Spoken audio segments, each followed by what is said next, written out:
Hello and welcome to Setup Tour of Zoho Inventory Connector for Prestashop. We will show you the complete setup process of the module. Let's start. The first step is to copy the redirect URI from module setting page and click Generate Client ID and Secret button present at left bottom of page. It will open the Zoho login page. Log in with your account.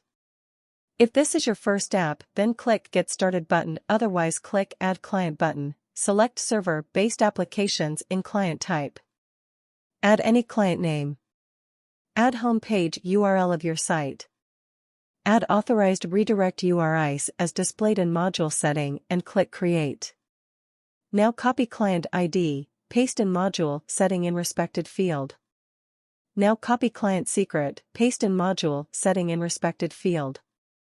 Now enter any dummy values in tokens and organization ID. Now select the domain of your Zoho account. Click Save. Now click Generate Tokens button. Click Accept. Once it will be connected, it will display the tokens. Once you see the tokens, refresh the module configuration page and you will see that tokens are present in respected fields. There are a few more fields in module setting like Zoho Organization ID. You may get it from your Zoho account. Go to your Zoho inventory account, click user icon at top right corner, click Manage. Now copy the organization ID from here and paste in module setting. Next field is Start Date to sync orders. This field will set the date from which Prestashop orders will sync to Zoho inventory. One last field is Order Statuses. Select the order statuses of Prestashop orders that will be synced to Zoho inventory. Leave it you want to sync all orders. Now save the configuration. Module setting is complete. Now we will show you the syncing of customers, products, and orders. Click the Zoho inventory menu and you will see the sync menus. Now click the Sync Customers.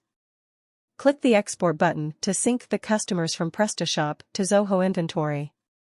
Import button will do the reverse of export. We have already synced the customers. You can see the synced customer list is present. Let's see them in Zoho inventory also. See customers are present in Zoho inventory. You need to repeat same process for products and orders also. We have already synced them. Let's see the products and orders in Zoho inventory. We have tried to cover all points, mainly the setup process. In case of any query, comment here or mail us at support@opencartcity.com. For further updates, please like, comment and subscribe to our channel. Thank you for watching the video.